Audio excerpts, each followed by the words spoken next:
I noticed that you had presented the subpoena yesterday. Yeah, but isn't it that those subpoenas were under the leadership of Director Santiago?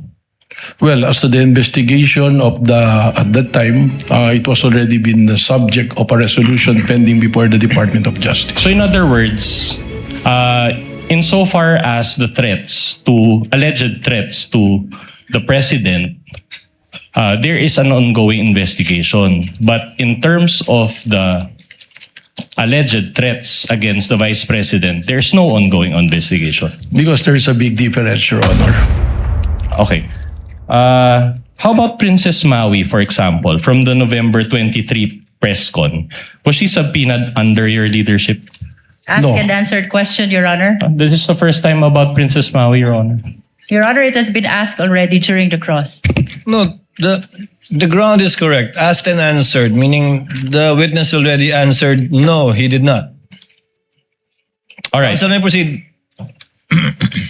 But you mentioned a while ago that there were two subpoenas issued against VP Sara, correct? Yes, sir. Based on the record that was turned over to me. Yeah, but those two subpoenas were issued by former Director NBI Santiago and not under your leadership. By the National Bureau of Investigation, yes, under the leadership of Director Santiago. But just to clarify, under your leadership, no subpoena. The subpoena Ask and answered, Your Honor. Asked and answered, move on, counsel. All right, I'll move on. Now, you mentioned yesterday that for grave threats and inciting to sedition, these are still pending before the DOJ. Ask and answered, Your Honor. Asked and answered, counsel. All Move right. on. You likewise mentioned yesterday that you have an ongoing investigation. And my question is this for the alleged contracting for the assassination? Yes, that was very clear. I was able to explain that yesterday. Okay, and particularly, the ongoing investigation pertain to the leads that you have to the alleged person that VP Sara talked to. Among others, Your Honor. But no subpoena has been issued to such alleged person under your leadership. Because we are under a case build-up status. It is an ongoing investigation as mentioned yesterday, sir. Okay. Now, let me just clarify. In a subpoena, the NBI must specifically identify the felony or crime for which you are issuing the subpoena. Is that not the case? Yes, we provide what is the crime that we will investigate. Okay, very well. So here, what will be the felony or crime that will be indicated in the subpoena? But you have to remember, we are also have the mandate to protect the Constitution, to protect the peace and order. And if it goes to the national security and peace and order, we are also mandated to investigate. Your Honor, with all due respect, Your Honor, the answer was not responsive. Your My Honor. answer was very specific. My question was very specific. What will be the felony or crime that will be indicated in the subpoena? Witness will please answer. The question was simple. What is the crime, if any, or penalty in relation to the document being asked by the counsel? We all know that there is no crime committed when there is a plan to kill until it is executed. But what I'm saying, that's why I'm qualifying, is because one of the mandates of the National Bureau of Investigation is to protect the national security. And we are also mandated to issue a subpoena or an investigation to do so. So if in this case, we cannot issue a subpoena, we can issue an invitation for those persons of interest. So no, you cannot issue a subpoena, but just an invitation. In other words, this is not under the jurisdiction of the NBI, correct? It is within the power of the NBI to protect the national interest and the national security. And as mentioned, there is a continuing threat to the President, and under Section G, Section 5 of the Republic Act 10867, it is one of the primary duty of the NBI to protect the security of the President. All right. Yesterday, you also mentioned betrayal of public trust, correct? That is correct. Can that be indicated in the subpoena when you issue it against this alleged person? It can be or it can be not. But why will we put the subject betrayal of public trust if the person being subpoena is not being tried for betrayal of public trust? What if it's against the Vice President? Just to clarify, can the subpoena indicate betrayal of public trust? We cannot put that because that is not a subject of a case under the revised penal code or a crime. The betrayal of public trust is the variable subject of an impeachment court. All right. So you admit nonetheless that betrayal of public trust is a ground for impeachment, correct? That is correct. I think it's in the Constitution. Alright. And are you saying that once you reach your findings, because we're all waiting for that, you will? Is it correct to say that you will file another impeachment case against VP Sara? Oh, thank you for that question. So that I Objection, can Your Honor. That is speculative.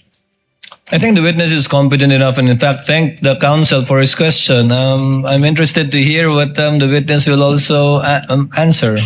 Thank you, Mr. Presiding Officer. The betrayal of public trust as the issue in the impeachment court, we don't need to investigate even if we pinpointed the person contracted. Because the point being is the betrayal of public trust was already been consummated when she publicly admitted, there is already an admission that she contracted a killer, a mamamatay tao or assassin, to kill the president. And that itself is already an admission. At sinabi pa niya, pumayag na yung kinausap kong mamamatay tao. That constitutes betrayal of public trust. Why? Because the oath of office of the president, sabi niya, she will execute the law and do justice to every man. So, pag nagbalak kang pumatay at ginawa mo yan, that is no justice to every man. It's not execute the law. Execute the president yung gusto mong gawin dyan. Your Honor, with all due respect, Your Honor, I know that NBI Director took pains in explaining his answer, but his answer already contains conclusions of fact and law. And may we ask, Your Honor, May I respond, Your Honor? I'm not yet done. In keeping, Your Honor, with this court's ruling last week, may we ask, Your Honor, that it be stricken off the record, Your Honor. My answer was pretty simple. And it is Counsel not for responsible. the lead My prosecutor. question was pretty simple. Sorry. Your Honor, ang depensa po ang nagtanong kung mapapatunayan na nag-commit ng betrayal of public trust, kung sasampahan pa ng impeachment ulit. At sinasagot lamang po ng testigo, Can we get- consummated na ang betrayal of public trust dahil may kausap ng tao na pumayag na to execute the President, the First Lady, and the former Speaker. That's precisely the ground for our motion, Your Honor. Can we get the ruling, Your The Honor? motion to strike off is denied. Let the answer of the witness remain in the records. That was his answer, counsel. However, interpretative it may seem with respect to the law, since the witness was qualified yesterday as not only being the NBI director, but also engaged in the legal profession for decades and is in fact a former law dean. Let that remain in the records for the consideration of the senator judges. You may proceed, counsel. All right. My question is this. Are you conducting your ongoing investigation to substantiate this current impeachment case? Again, sinabi ko na po, kung ang pagbabasihan is betrayal of public trust, nandoon na po. Bakit po namin hinahanap A yung simple- kinausap na papatay? With all due respect, Detector, simple yes or no will do. Hindi po, dahil sinabi ko na Alright. nga. Can you rephrase your question, counsel? So are you conducting the ongoing investigation to substantiate this current impeachment case? No need to substantiate because it's already been established. All right. Now, The answer, Director Matibag, so the answer is you are not investigating anything in connection with the current ongoing impeachment case. Yes, because it's already been established. all right. Proceed, counsel. Insofar as the leads to this alleged person, do you share information to the Cybercrime Division? Kasama po ang Cybercrime Division sa aming pong committee. Kaya kung ano po yung mga findings na nandoon, kasama po sila kung sila po ang pumunta. Subalit, kung ito po ay meron pong level of security na hindi naman kailangang malaman ng Cybercrime Division, hindi po namin ito ibinabahagi sa kanila. All right. So, because after all, the Cybercrime Division is Your part... Honor, please. What's the question? What's the objection? May we know if the defense is making a manifestation or raising a question? I am going to the question. He was Your Honor. about to ask a question, I believe, counsel. Let's allow him to finish his question. Counsel may proceed for the respondent. Because the cybercrime is part of the special task force, correct? That is correct po. How about Agent Lotok in particular? Do you share the leads to this alleged person with him? Hindi po siya parte ng Special Task Force. But wasn't he part of the cybercrime division as well? Hindi po, siya po ay regional director ngayon ng BARM. Yes. But he was once part of the cybercrime division. Dati po yun nung hindi pa po ako Alright. director. Okay. Now, let's go to the special task force that you mentioned. You have one team leader and two assistant team leaders in your special task force, correct? Tama po. All right. And then how many members from the NCR? Ang NCR po, yung po ang buong division na kasali at ang tumatayo po na representante nito ay yung kanila pong regional director. But you mentioned that they are members of the special task force. In your estimation, how many from the NCR are involved? Ang NCR po, we give the freedom to the regional director kung ano pong aksyon ang kailangan niya aksyonan at ano pong team ang kanyang bubuin for purposes of doing a particular investigation in relation to the said task force po. Your Honor, maybe respectfully again, ask that the court give a directive to Director Matibag to give a more responsive answer. My question is, how many? So he can May I comment, Your estimate Honor? a number. Counsel for the respondent, the question was how many? The answer of the good director was it depends, and it would depend on the NCR regional director how many he would assign. Witness will answer if he knows. If he does not, he may so respond as well. Mr. Presiding Officer, sir, the thing is, depending nga po kung ano po yung magiging operation or surveillance na gagawin, we give independence and autonomy po do sa regional director kung sino po at ilan ang i-assign. That's why ang composition po ng Special Task Force ay binubuo po ng 3 na individual at 5 pong divisions po namin. Dahil nga ang rason po nito, ipiniliwanag ko po kahapon, masyado pong malawak yung nagiging banta na it already transcends to an issue of national security po. Okay, so you cannot give a number. Your Honor, Kasi that's depende nga po Depende. sa It depends. So sa no kung definite. ano operations Let po. the presiding officer ask a clarificatory question. Hindi naman po mutually exclusive yung naka-assign na ahente po ninyo sa isang kaso lang, di ba? Tama po, Your Honor. So yung national, yung director nyo ng NCR, kung ilan mga ahente na nasa ilalim niya, posibleng 5, 10, 20, 30 iba't ibang kaso ang tinitingnan nila. Tama po. At kung ano man yung kaso may mainit o mainit na dapat panghawakan o malapit nang makuha o mas maraming taong kailangan, lalagyan niya ng tao, tatanggalan din niya, depende kung saan kailangan. Yes, Your Honor. Tama po. So is it correct to state that at any one time, that number will change? Tama po. Eksakto po. You may proceed, counsel. All right, so that's for the NCR. Is it the same case for the cybercrime division or the CCD? Sa lahat po ng units na nandoon, parehas po yung ating pong protocol na ginagawa. But just to clarify, I'll go through it one by one. So it's the same for the organized transnational crime division. Ganun din po. All right. For the technical intelligence division. Tama po sapagkat standard po yung All right. procedure namin. For the digital forensic laboratory or DFL. Tama rin po. All right. Now, are these members of this special task force given additional salary for their work for the special task force? I think that is not allowed po under the law. Baka po bumagsak kami sa audit niyan or sa DBM po. So they're basically working with the special task force for free? Hindi po libre. Empleyado po sila. Mayroon po silang sweldo at parte po ng trabaho nila yung ginagawa So po in other nila. words, that's already part of their main job description. I think that's how the government system work po, respectfully. All right. Now, yesterday, you brought confidential records regarding your leads, correct? Tama po. Did you bring those records again today? Nandirito po. Nandun. Sa aking bayong po. And are these records from the special task force? Iba-iba po. Halo-halo na po. Halo-halo na. All right. And you mentioned that you cannot share these records to the public. Is that the case? Tama po. Binanggit ko po kahapon. All right. Now, if the Honorable Court issues a subpoena, will you comply? Pag-aaralan po natin kung naayon sa batas ay beti nating ipagbigay alam po sa impeachment court na ito. All right. Don't you believe that ang katotohanan ay hindi confidential? Meron po tayong proseso na sinusunod. Kung ito man ay totoo at ito'y magbabiolate po sa batas, baka hindi po natin dapat itong gawin. Dapat hindi payagan, no?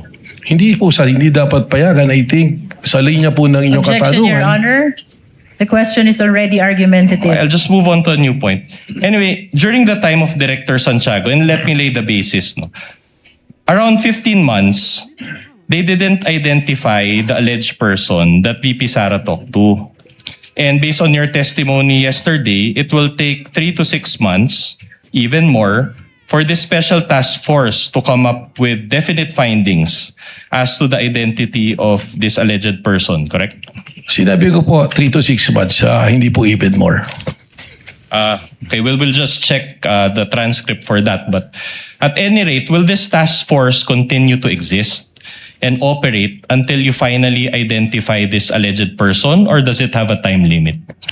Kailangan po aming matagpuan yung pong taong binanggit na kinausap po. So as long as you cannot provide a concrete output, the special task force will continue to exist. Asked and answered, Your Honor. Asked and answered. Move on, Counsel. All right. By the way, does NBI have intelligence funds? Wala po sir. All right. Now, you also mentioned about the Rage Coalition event yesterday in Club Filipino on April 12, 2026, correct? Tama po. All right. Now, this was already around 14 months from VP Sara's press con, correct? Tama po. Now, my question to you is this. Was VP Sara present in that April 12, 2026 event? Wala po siya sir. All right, no. Now, you mentioned also the concept of kinetic force. Can you recall? Yes sir. All right. Now, my question to you is this.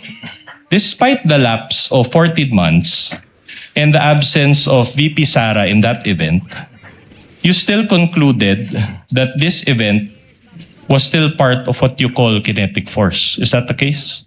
Tama po. All right. And based on your findings, this kinetic force came from VP Sara's November 23, 2024 press con, correct? Hindi lamang po yun. Ang sinabi ko po ay may pagkakaugnay sapagkat yung pong statement na I want to cut his head, gusto kong kunin ang ulo niya, at ang sinabi din po ni Mayor Baste, isang ulo lang ang kailangan namin, ang ulo ni Pangulong Bongbong Marcos. All right. So, you mentioned also that there was a participant in a PBBM rally that shouted, "Barilin na yan." When did this happen, if you can recall? Hindi po ito rally, meron pong event, ang okay. ating pong Pangulo sa Nueva Ecija, naka-live broadcast po ito sa RTBN at meron pong nag-komento bigla na sinabi, barilin na yan. Can you recall the date of that event? You said event. Hindi ko po ma-recall yung exactong date pero nandito rin po sa All right. report sa amin yan. But is this also part of the kinetic force that you mentioned? Lumalabas po sa amin pong pag-aaral. How about yung nangyari kay Undersecretary Claire Castro in Canada? Is this also part of the kinetic force? Irrelevant, Your Honor. Your Honor, I'm trying to lay the basis, Your Honor. Witness may answer. Well, ito na nga po yung sinasabi natin na nagkakaroon po ng malawakang kaguluhan na epekto po ng madalas na pagbabanta at seryosong pagbabanta sa Pangulo na ngayon ang mga itaong kahit na ordinaryo ay inaatake po. Hindi lamang ang Pangulo kundi ang iba pa rin pong matataas na posisyon. So the answer is yes, it's Yes. part of the kinetic force. So in other words, this kinetic force can reach foreign countries. Lumalabas po na gano'n. Okay. Dahil marami po tayong Pilipino na nandoon na napapanood po That's sa social okay, media. Director. Now, how about the flood control rallies? Is this part of the kinetic force? Yung flood control rally na aling pong flood control rally to be Any flood specific. control rally? Probably, Is it part- baka po kung maaari lang po sir, ibigyan nyo ko ng specific para po mas may paliwanag ko po. I'll just move on. So any dissent against the government must be attributed to this kinetic force. Is that what you're saying? Speculative, Your Honor. Witness may answer if he knows. Depende po kung anong event. Kaya nga po ang ginagawa po ng NBI ay atin pong sinusuri lahat ng pangyayari. Kahapon po inilatag namin yung 5 batayan namin para po magkaroon tayo ng malinaw na threat assessment sa lahat po ng pangyayari. All right. Now, isn't it that Mayor Baste, that participant in the PBBM event, the rallies in Canada, and the flood control rallies, don't they have a mind of their own?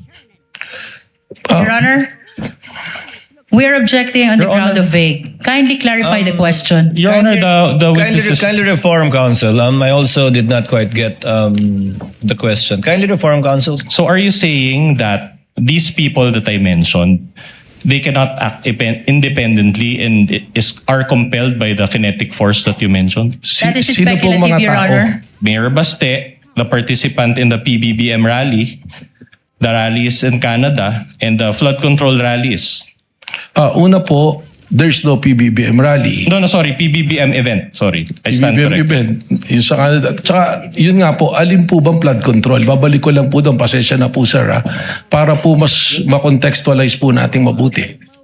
Yes, Your Honor, please. May we request I think the clarification question- from the defense? I think the question, Director Matibag, is produkto po ba nung binabanggit yung kinetic energy kahapon yung mga pagkilos laban sa administrasyon at individual na mga miyembro ng administrasyon? Respectfully, Your Honor, sapagkat marami pong may pagkilos po na iba-ibang grupo. So na nakikita po posibleng natin. hindi. May pagkilos na hindi, may pagkilos na Tama oo. po. Kaya we have to qualify, we have to treat each event independently and apply the 5-factor test that we are being applying po sa mga pangyayari po. So hindi porkit laban sa o tutol sa gobyerno o sa partikular na opisyal ng gobyerno ay ito na yung binabanggit yung kinetic kahapon.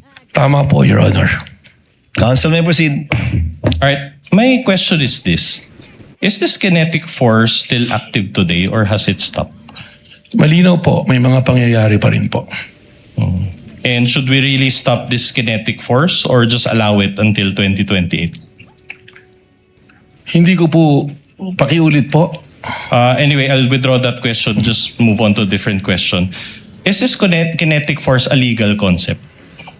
Ito po ay konteksto sa aming base sa aming investigasyon. Again, ibabalik ko po ron sa aming 5 naging patayan na ginagamit din po ng ibang jurisdiction para makapag-establish po ng isang threat para sa isang national threat assessment. Again, just a manifestation that it's not responsive, but I'll just move on to a different point. Your Honor, please. What is the pleasure of the lead counsel? The defense is making a side comment to the answer of the witness. Can we please remind him to avoid making side comment as previously invoked by the impeachment court, Then Your Honor? I will raise another motion, Your Honor, that the witness's answer is not responsive. Counsels, let this not be a debate between and amongst the two parties. Let the witness answer and give his testimony. Counsel, you may proceed. All right. Was the Rage Coalition event a political rally? Palagay ko po, sapagkat ang nandoon po ng mga political party po ng PDP laban at yung pong reforma na pinamumunuan po ng dating Speaker Bebot Alvarez. All right. And as a lawyer and as a former dean ba, director or current dean? Former po, So as a nag-resign na po. lawyer and a former dean, you are aware that political speech is constitutionally protected, correct? Depende po kung anong talumpati. You have to qualify. And unless we are under martial law again, Mayor Baste should be able to freely express his dissent to the government. Your Honor, that correct? is speculative. Let the witness answer. He is competent to answer that question. Unang-una, tama naman po kayo, wala namang martial law ngayon at pwede naman pong magsalita. But the freedom of expression has limitation also. Kung ito po ay nagbabiolate na ng batas at nakakasama na sa ating bayan, ay hindi naman po ito kasama na sa freedom of expression. All right. But my question to you is this. Did he directly urge the people to overthrow the government in that rally? Ang sinabi po niya, base sa aking testimonya, ay isang ulo lang ang gusto namin, ang ulo ni Bongbong Marcos. At kung matatandaan po ninyo, ay correlated it dun sa mga dati pang mga pangyayari. Hindi lang po yung event at sinabi na yun ang aming nagbasehan base sa aming pamantayan po sa pag-assess po ng banta o ng threat po. But that was your own interpretation of what That is not only my interpretation, but is the interpretation of the new National Bureau of Investigation based on the standards that we follow, consistent to the standards All that right. we are following. Is it your interpretation that those also demonstrate destabilization efforts? Please repeat, pakiulit po, Is sir. it also the NBI's interpretation that those remarks constitute destabilization? Argumentative, Your Honor. No, if the witness can If he answer. knows, Ano pong particular na sinabi? That speech by Mayor Baste in general. Yung pong kanyang sinabi na ang ulo lamang ni Bongbong Marcos ang kailangan namin, at sabi ko nga, in correlation to the other events, applying the 5-factor standards that we have been using, which is recognized by other jurisdiction, dun po kami nagkaroon po ng konklusyon. Sorry, Director, I didn't quite get your answer. So, are you saying that that's destabilization or no destabilization? Misleading, Your Honor. no, the director hasn't answered yet. He cited the basis, but cut short of answering the question. So, is it based on the 5 pillars of your investigation, Director? Well, dun po yan, based on the 5 pillars na natin po, lumalabas po ng isa dun sa elemento ng 5 pillars, it comply po. So, meron. Sumasagot po doon. So, meron At din. hindi po destabilisasyon, kundi banta po sa kaligtasan ng Pangulo na naging banta na rin po sa pambansang seguridad po. So you're admitting that there was no destabilization? Argumentative, Your Honor. No, it's connected to the question, Your Honor. Previous Counsel, the question. witness has answered for the appreciation of the senator judges. You may proceed to a similar question or move on to another topic. Yeah, I'll proceed with a similar question. Director, I am showing you a news article. This is Exhibit D-4-66 entitled, and I quote, Palace dismisses the stab rumors versus Marcos admin. So it was published quite recently, May 12, 2026. And for the sake of time, I will just read the first line thereof. Assisting counsel for the parties may approach. It says here, and I quote, Malacanang on Tuesday said it has not received any information about supposed destabilization efforts against President Ferdinand Bongbong Marcos Jr. My question to you is this. Claire Castro speaks on behalf of PBBM, correct?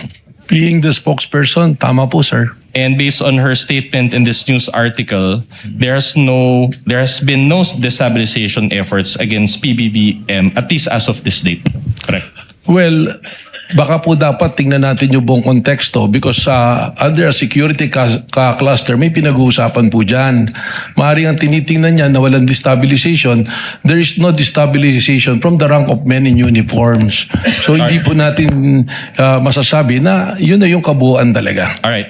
I'm showing you another recent article, Exhibit D-4-67. This article is June 12, 2026. So again, quite recent.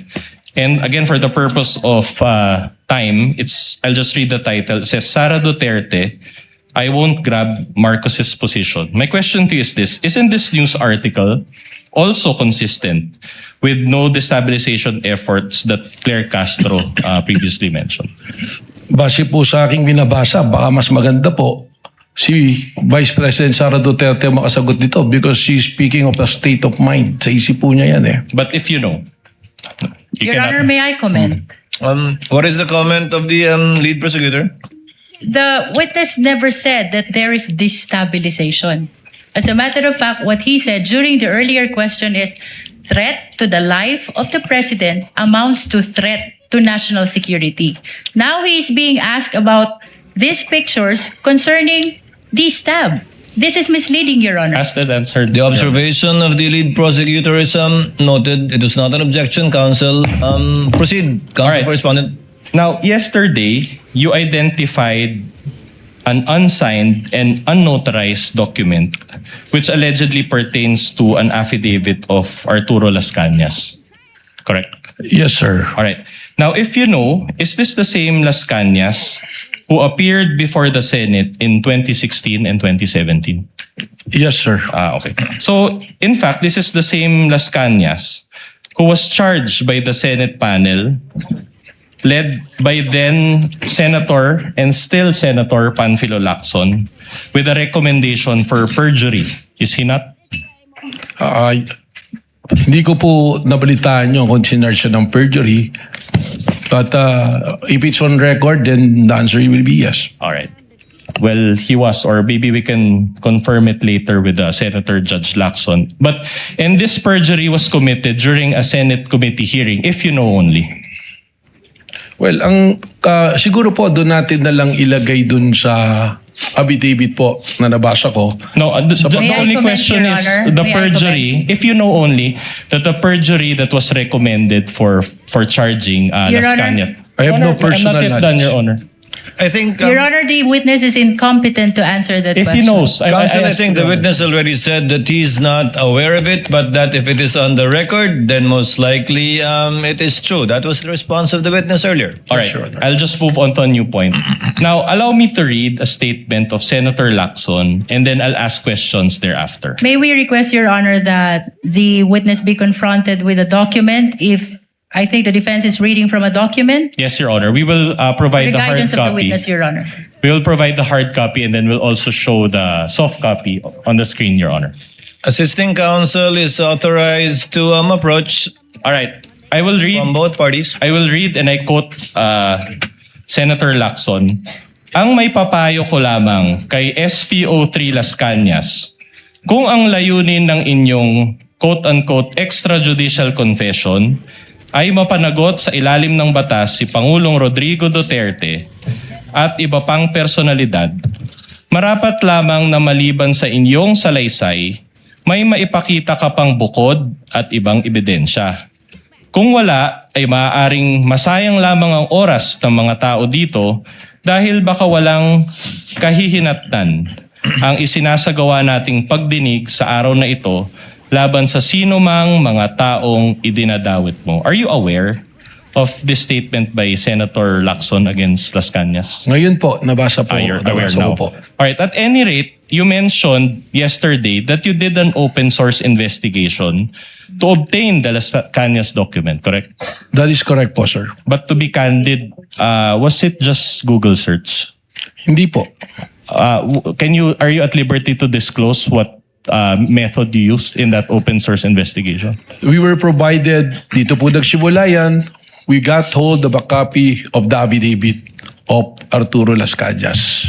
With the permission of counsel for the respondent, the chair will allow the intervention of Senator Judge Lacson given that his name was mentioned, in fact, not only alluded to but mentioned by counsel for respondent. Senator Lacson is recognized to give a manifestation.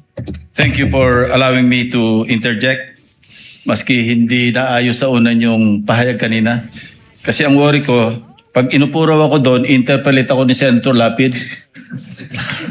So, having said that, anyway, levity aside, Mr. Presiding Officer, basahin ko lang yung portion ng committee report kasi I chaired the Committee on Public Order when we investigated the EJK.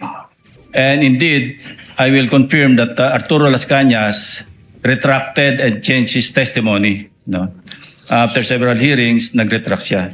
But hindi po ako nag-file ng perjury. Gusto ko lang i-correct yun. Ang recommendation po sa Roman numeral number 6, recommendations, part po ito ng committee report. Ano? In view of the foregoing, the committee recommends the following. 1. Amendment of the revised penal code to increase the penalty for the crime of perjury. Yun po yung context. Na dahil committee report ito, nagre-recommend ako na i-amend yung revised penal code, particularly sa krimen ng perjury.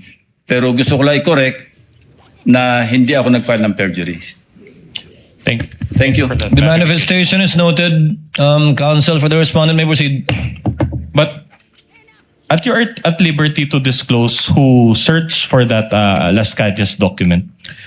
Ito nga po, yung pong dokumento, we got hold of it Sabi nga po natin, meron po kami mga tinatawag na amin pong mga informants at mga source. It was provided to us.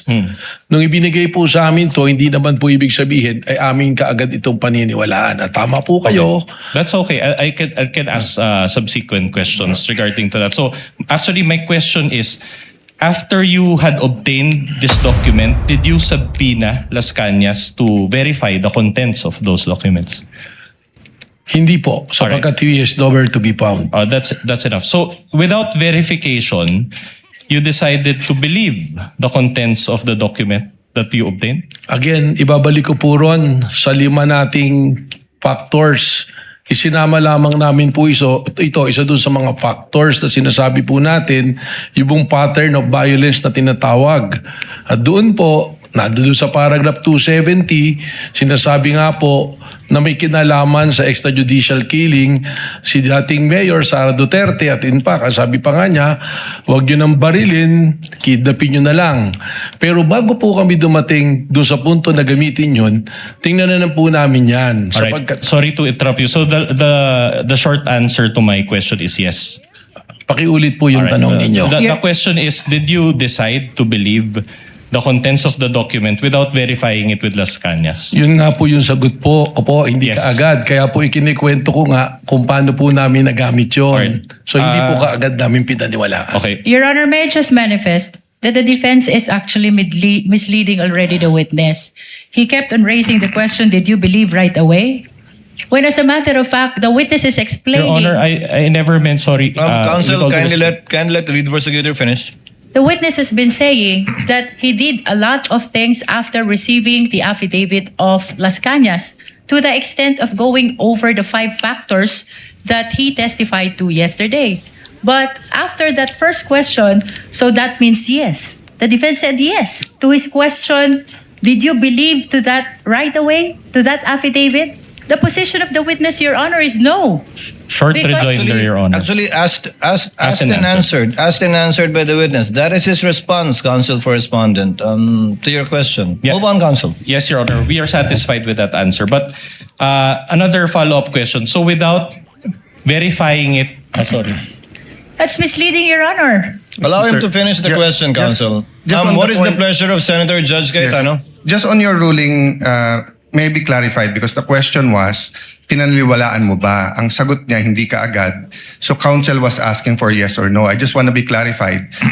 Hindi pinaniniwalaan agad, does that mean afterwards pinaniniwalaan mo na or never mo pinaniniwalaan? Just so that the record is clear. Just that clarification. There should be no. Thank you, Senator Judge Cayetano. Alan. Witness will please answer. Yes, Your Honor. Kaya ko nga po ikinikwento yung buong pangyayari para po makita kung paano po kami dumating dun sa punto na ginamit po doon sa pattern of violence yung pong affidavit na ito. So, liwanagin ko po Director Matibag. Opo. Hindi nyo agad pinaniwalaan nung simula, pinadaan nyo rin sa inyong SOP sa investigasyon, kalaunan, pinaniwalaan na ninyo at sa ngayon, pinapaniwalaan po ninyo yung nakasaad dun sa dokumentong yun. Kalaunan po, ito ay ginamit na namin na isa sa basehan po doon sa pattern of violence pagkatapos po namin idaan sa proseso po. So, pinaniwalaan nyo na, pinanghawakan nyo na, kumbaga. Sa ngayon po, tama po, Your Honor. Okay. And pinapaniwalaan yun without issuing a subpoena to Las Cañas and clarifying the matter with him. Ask and answered, Your Honor. It's a different question, Your Honor. We're already at this point. Witness may answer. Pakiulit po. So, you mentioned na pinapaniwalaan niyo na siya ngayon as clarified by the chair. So, are you saying that pinapaliwanaan niyo na ngayon without issuing a subpoena to Las Cañas and verifying it with him? Hindi po nag-issue ng subpoena kay Las Cañas, pero meron pong naging verification process. All right. But not with Las Cañas, who is the author of that document. As and answered po, Your Honor. The presiding officer would like to remind the witness to kindly avoid making a ruling for and behalf of the presiding officer. Pasensya na po, Your Honor. But the gentleman would have been correct. The presiding officer would have said the same thing. Thank you for saving me the trouble. But try to avoid that, Director Matibag. Sorry po, Your Honor. All right. Thank you. Thank Counsel you. may proceed. All right. Director Matibag, Yesterday, I identified two videos and you related it with the alleged pattern of behavior of VP Sara, correct? The first video that you showed, I think, involved the sheriff. Tama po. Right. But that incident, will you confirm that that incident took place on July 1, 2011? Yes, long time ago po. So around 15 years ago. Tama po. And did you still find it relevant to use that video? Under po dun sa 5 factors namin, ang tinitingnan po natin sa pattern of violence is the historical behavior. All right. Kasama po yun. With the permission of counsel for respondent, what is the pleasure of Senator Judge Ontiveros?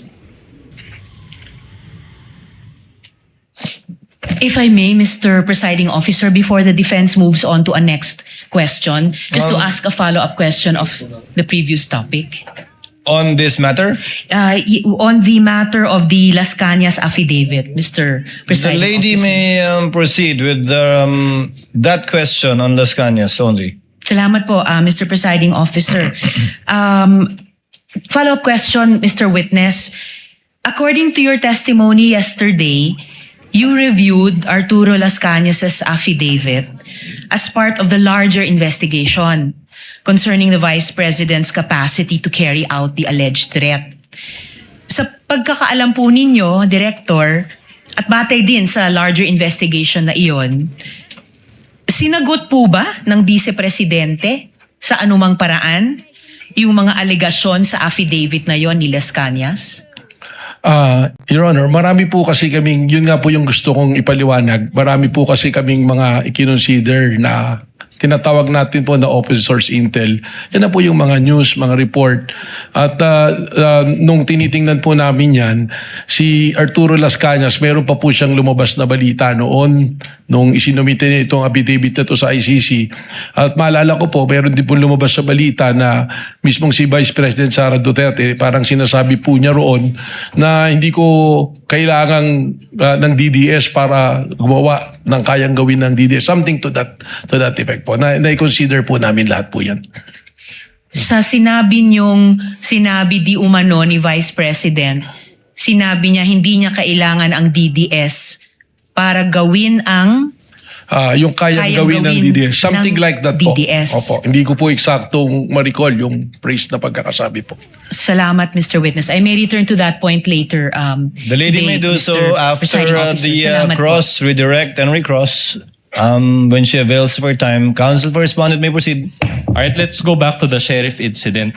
I'm glad you mentioned history or historical background. Are you aware that that sheriff incident pertains to relief operations that were being conducted by the vice president, then mayor at that time, or vice mayor?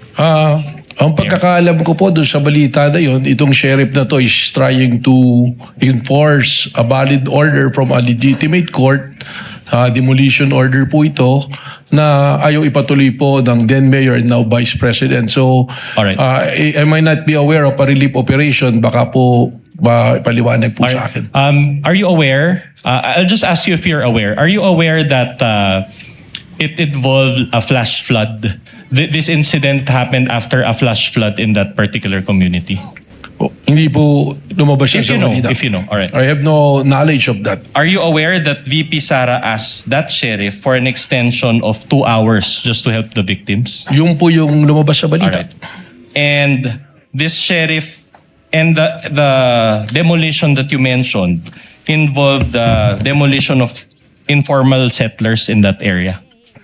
Opo, kaya po may order of eviction. Ibig sabihin po, informal settlers po yung Are you papalitan. aware that 30 people died during that incident? I have no knowledge of that, Your Honor. So in other words, are you also aware that it was the sheriff's refusal to provide the 2-hour extension? That's why VP Sara got Well, that angry. is the claim of the then mayor. If you know only, if you know. I have no You knowledge have of that. no Your knowledge. All right. I'll move on to a new point. Now, you also mentioned to establish this alleged pattern of behavior, the October 18, 2024 press con. Correct? Tama po. And this press con took place obviously before the material that you used or the November 23, 2024 press con. Tama po. All right.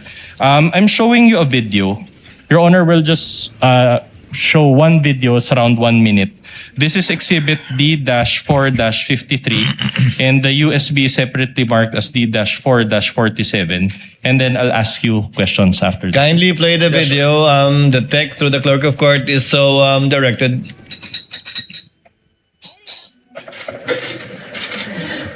Inulit ng bata, louder this time.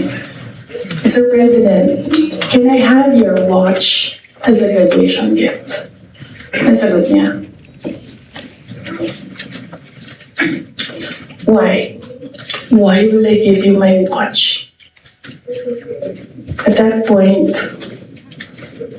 may sakit na ako. Wasn't feeling very well.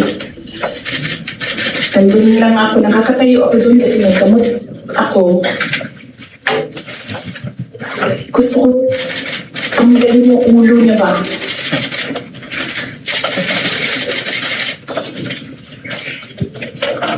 I realized toxic na yung relationship.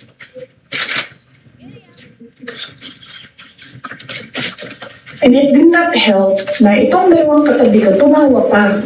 Pinagtawanan pa nila yung bata. And I saw the humiliation sa face ng bata. I wanted to help him.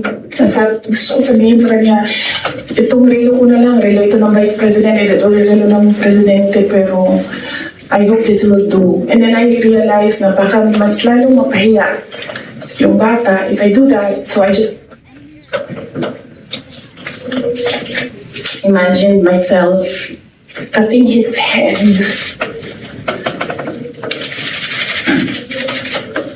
Gusto ko ganun din ang All right. So is this the First of all, did you watch this whole video, Director Matigon? I've watched not the entirety of the video. Not the entirety, Yeah. because it's a long video. It's That's correct. almost 2 hours.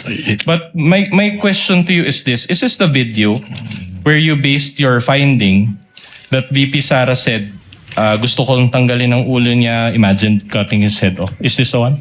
Yun po. Alright. Yun po yung video na yan. And will you agree with, wasn't this press con heard by the general public? Opo. And didn't VP Sara say her statements in jest? Well, Speculative, Your Honor. Honor, the witness is smart enough and competent enough to answer. Nevertheless, Your Honor. Witness may answer. well, again, I will say I cannot go into the state of mind of the Vice President, and precisely the reason why do sa pattern of violence, kasama po talaga yan yung pag consider natin. I understand her disgust doon sa nangyari, but probably pag pinagsama-sama po yung aming pong investigasyon, mga aming napanood, kasama po yan, doon po namin na-establish yung isa doon sa 5 factors na pattern of Yeah, violence. I understand what you're saying, but my question to you is, didn't you take VP Sara's statement out of context? Mahirap po para sa aming law enforcement na yung ganyang mga statement ay amin pong babaliwalayin. Katunayan, alam naman po natin, kahit nga biro, halimbawa po, yung bomb joke nga po sa aeroplano, hinuhuli natin. It's a different thing if you're doing a bomb joke sa aeroplano tsaka sa open field na kayo lang. So, Alright. sa amin po sa law enforcement, we have to give credence to that and i-process po namin. So at any rate, you consider this portion of VP Sara's statement to be grave and serious, to be a grave and serious threat based on the standards that you mentioned yesterday. Hindi po yun ang sinabi ko. Ang sinabi ko po, kasama siya dun sa i-consider na marami pong factors para ma-establish po ang pattern of violence. Isn't that kind of a stretch? It's argumentative, Your Honor. Argumentative. Move on, counsel. Nothing further, Your Honor. Thank you. Salamat po, sir. Redirect. Lead prosecutor. Any redirect? Your Honor, may I request for a 5-minute break? Instead of granting the break, Chair will open the floor for the interjections and interventions of some of the senator judges. You have your 5 minutes, counsel. Senator Judge Erwin Tulfo, thereafter Senator Judge Lacson, thereafter Senator Judge Rafi Tulfo, and hopefully Senator Judges Villanueva and Pangilinan, that might be in excess of 5 minutes already. We will just, Your Honor. we're making the most out of the 5 minutes. Yes, Council for the Just one manifestation, Your Honor, regarding Yes, Counsel. regarding the interpellation of the good Senator Ontiveros. We just want to step for the record, Your Honor, that insofar as the Las Cañas affidavit, the Vice President was never given an opportunity to respond to it Formally. formally. Noted, Senator And- Judge. Yes, Counsel? Counsel for the respondent, anything additional?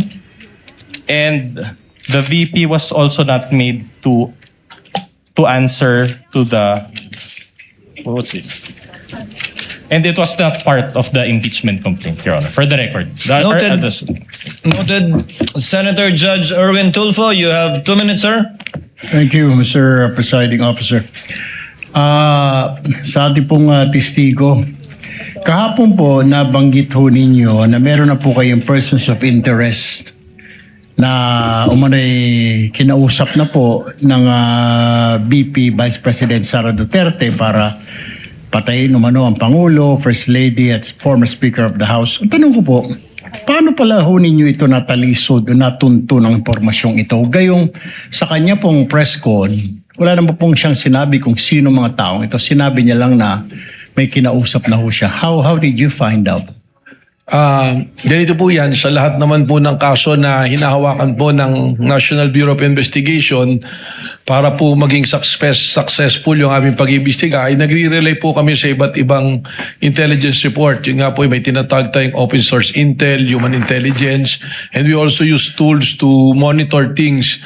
At titrim down po tayo niyan tinitingnan po natin hanggang dumating tayo doon sa punto na mayroon pong resolusyon yung ating pong kasong tinitingnan.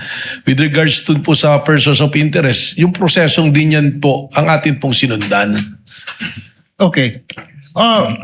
Without mentioning po kung sino itong mga tao na ito or yung pagkakilala nila, kung nasaan sila, maaari po ba ninyong bigyan kami ng ideya itong mga persons of interest na ito? Kung ano po talaga ang trabaho nila, kung sila po ba talaga yung mga hitman o mga gun for hire o riding in tandem, ano ho ang klaseng trabaho meron itong mga ito? Well, siguro po, ganito, although I cannot reveal so much and the identity, but going to the process na sinasabi ko nga po, so we're using informants. May mga sinusundan po tayo. Ang una-una ating pong tinignan dyan, yun nga pong sinabi na kumausap ng papatay at yung pong papatay ay pumayag na. So, ano pong ginawa natin dito? Tinignan na natin kung saan sphere po papasok, sino ba yung pwede, saan ba pwedeng nanggaling yon? Hindi kagad sino, saan po ba pwede nanggaling yon? At lumalabas po rito, alam natin yung kasaysayan, malawak po ang kanyang tinatawag na connection, yung network po. Alam naman natin na siya Vice Presidente at ang dating Pangulo ay kanyang ama. Ibig sabihin nakadevelop po ito ng mga relasyon. Unang-una na sa mga men in uniform na hanggang sa ngayon marami po rito na na-appoint pa niya nung panahon na sila ay nandiyan.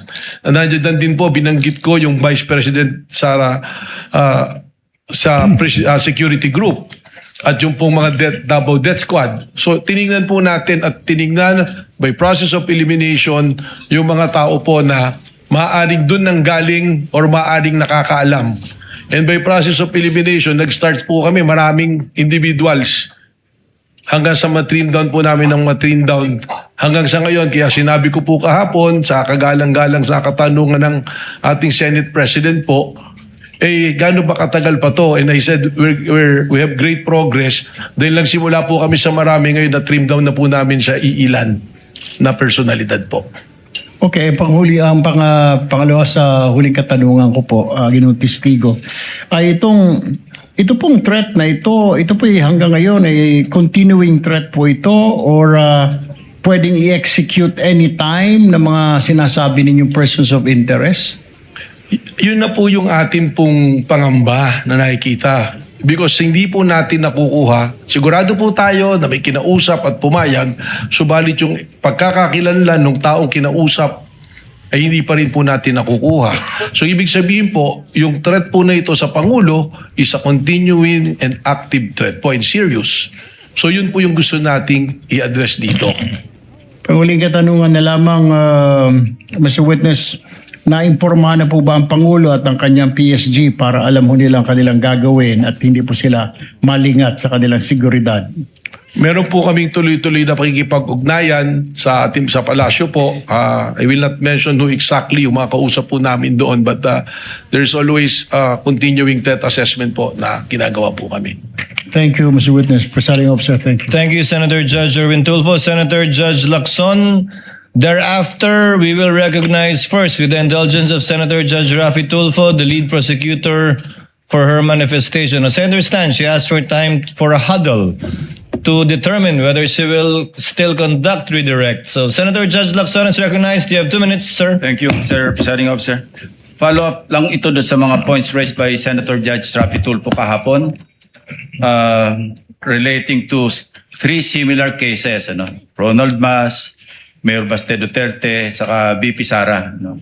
Hindi ko na bibelabor yung Ronald Mas and Mayor Baste kasi aware naman ako doon sa Rule 113 Section 5, yung sa warrantless arrest, na hindi pwedeng apply. Nagkamali nga yung NBI kay Ronald Mas, kaya na-dismiss yung case, di po ba?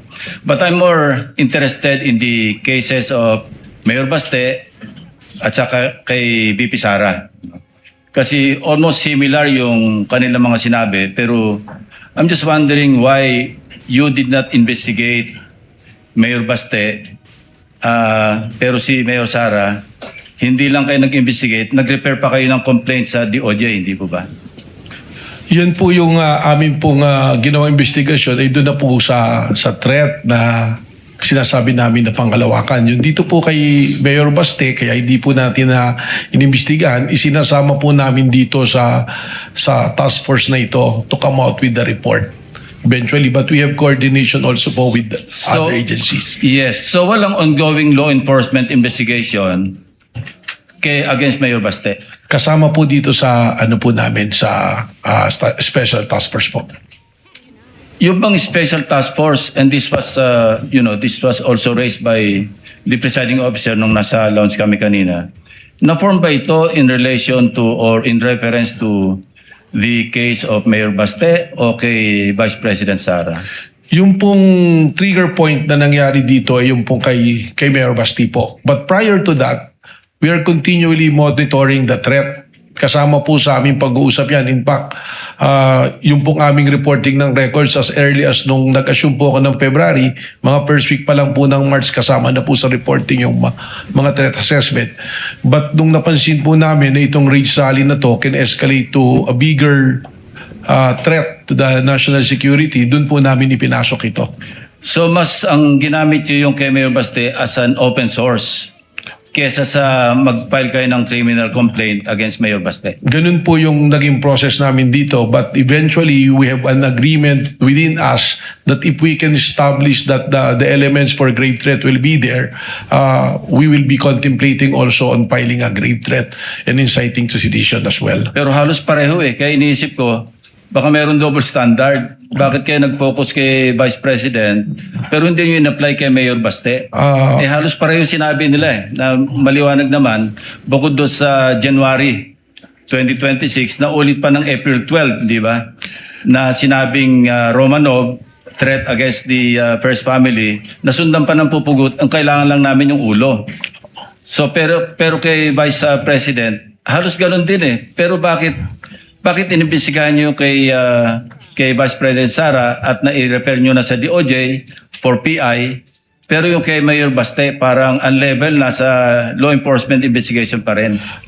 Sapagkat ang isa po dinedevelop namin dito na jury po is yung sabwatan.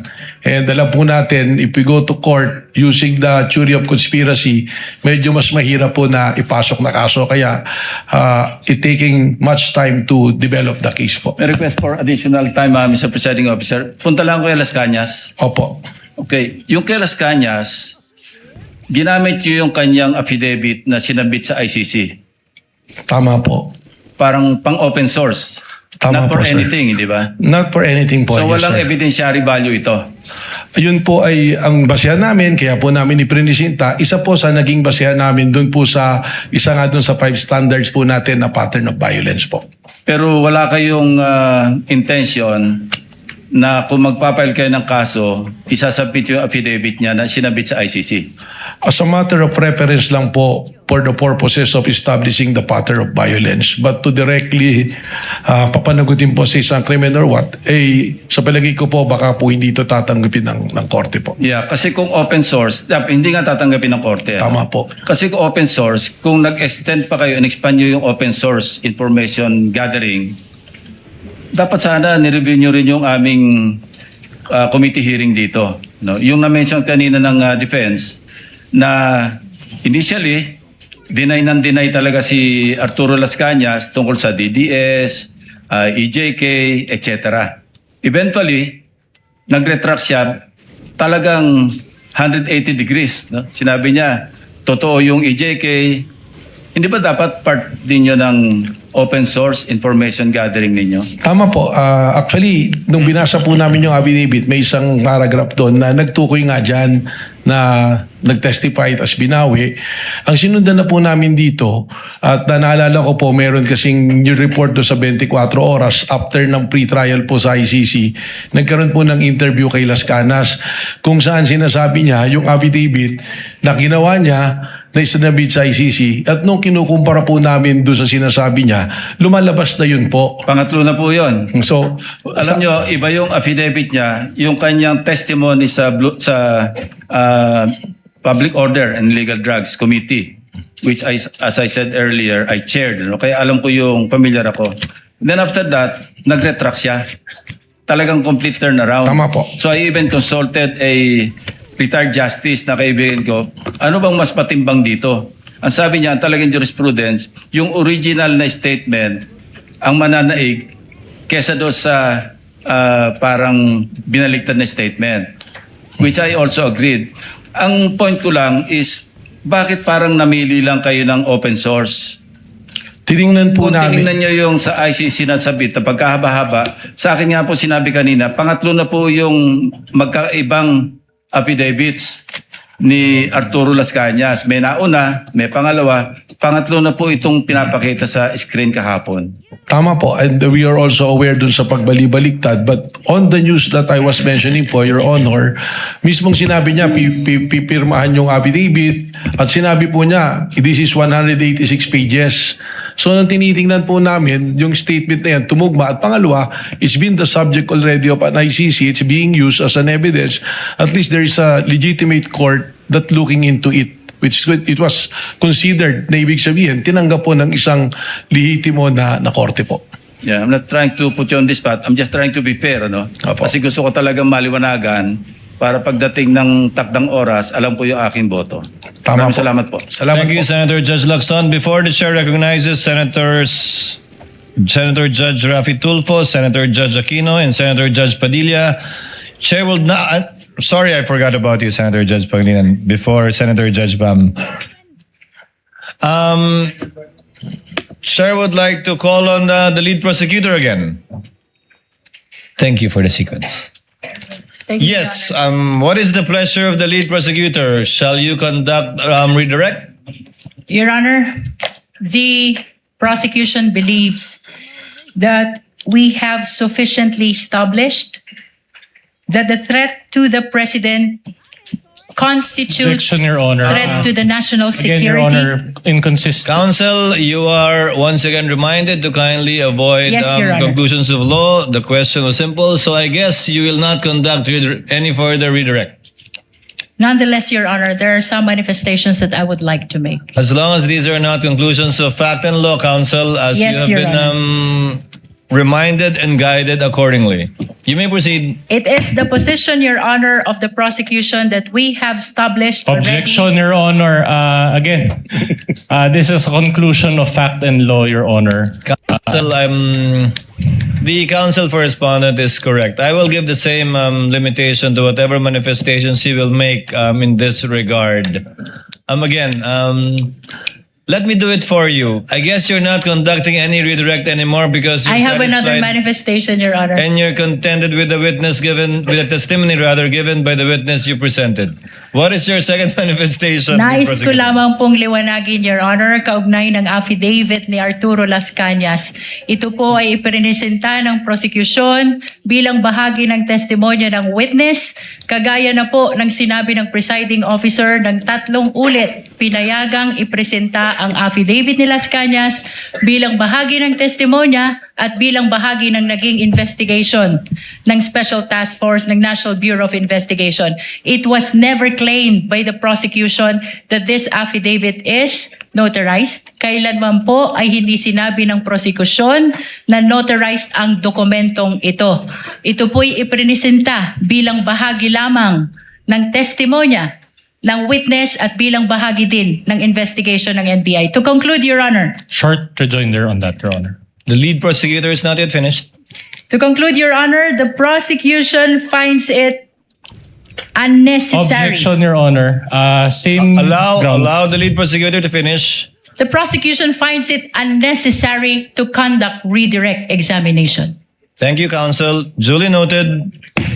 Do you a still short- want a rejoinder, Just a counsel? short rejoinder on the Las Cañas Yes, issue. counsel. Again, Your Honor, according to the rules, an affidavit must be testified to and identified by the person or the author of that affidavit. And in this case, such was not done. So, and an additional manifestation, Your Honor, that considering that it is unsigned and unnotarized, the law considers it as a mere scrap of paper. That's just a manifestation. And Then let instead of letting this be an ongoing argument between both counsels, let the chair state. Your for Honor, the- may I just correct the manifestation No of the need, defense? counsel. Let the chair state for the 4th time. The affidavit of Las Cañas was not offered as an authentic document executed by the affiant. Only that it was part of the documents used by Director Matibag in his open source investigation, as also clarified for the 5th time, if I will count it, by Senator Judge Lacson, that it was only part of the investigation of the NBI through what is called an open source investigation. Again, to reiterate, not as proof that of its authenticity and the truth of the contents contained in the affidavit or document purporting to be executed by Las Cañas. And that it is signed, Your Honor. Let that be the end of it, counsels, if you may. And we can proceed to the interventions and interjections of senator judges. Forgive my inadvertence earlier. Chair will recognize in this order, in the order that they indicated to the chair, as pointed out by the clerk of court, Senator Judge Rafi Tulfo, Senator Judge Villanueva, Senator Judge Pangilinan, Senator Judge Aquino, and Senator Judge Padilla as of now. Senator Judge Rafi Tulfo is recognized for his interventions. You may proceed, sir, when you are ready. You have 2 minutes. Mr. Witness, kahapon naitanong ko sa inyo yung kaso ni Ronel Mas. Ngayon, tatanong ko sa inyo, pamilyar ho ba kayo sa kaso ni Ronald Kibuyen, Maria Catherine Seron, and Joe Mark Ebcay?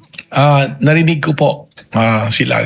Ano po yung pagkakarinig mo sa kaso? Sila po ay inaresto ng PNP, CIDG.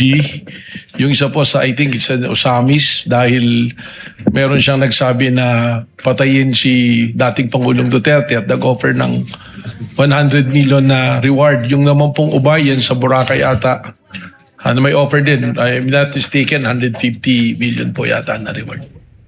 So, itong tatlo po, sa pagkakalam niyo, ano mga trabaho nito? Yung isa po, construction worker, hindi ko po maalala yung isang tao. Yung isa ay unemployed college graduate. Ayun. So the reason why I asked that, kasi tulad ni Ronel Mas, isang teacher, at itong tatlo, mga ordinary mamayan, Opo. i-compare natin dun sa ginawa ni VP Sara at saka ni Mayor Baste sa ating Pangulo, pagbabanta, almost the same yung nangyari. So, kamay na bakal ang pinairal. Kapag mga ordinaryong mahirap na mamayan, ang pinapairal ninyo dyan sa law enforcement. Pero kapag makapangyarihan ang mga tao, you treat them with kids' gloves. Why is that? Respectfully po, Your Honor, unang-una, I cannot speak to the behavior of the law enforcement at that time. But I agree with you na yung pag-aresto po sa kanila is warrantless arrest. That's the reason why na-dismiss po lahat ng kaso na yon. Yung sa ngayon naman po, yung mga pangyayari na ito, we go to the case build up and file a case. Katulad po nung nangyari kay Vice Presidente, meron pong nakapending ngayon na kaso. At kung ito po ay may file sa korte, that is the time that the court will issue a warrant of arrest. So meron po tayong prosesong sinusunod po. Mali nga yung pagka-aresto, actually, warrantless arrest yung nangyari noon. Pero meron bang nag-utos why it was done by the law enforcement people at that time? And what's the difference between the law enforcement back then and the law enforcement people now? Well, I can only speak po for my bureau na NBI. We are making sure that we are following the process and the law. In any case, wala pong malaki o maliit na kaso. Ang tinitingnan po lagi natin dito ay ang ebidensya, ang batas at ang prosesong dapat pong sundin. Okay. I'll give you an example. Halimbawa, yung nangyari ngayon na pagbabanta sa ating Pangulo, nangyari noon sa panahon ni Pangulong Duterte at nagbanta si Leni Robredo. Halimbawa lang, of course, Leni Robredo would not do that kasi I know, wala sa karakter niya. Nagbanta si Leni Robredo kay Pangulong Duterte at matindi yung outburst niya at pagbabanta. At ganun din naggagawa ng follow-up ang kanyang anak. What would have happened?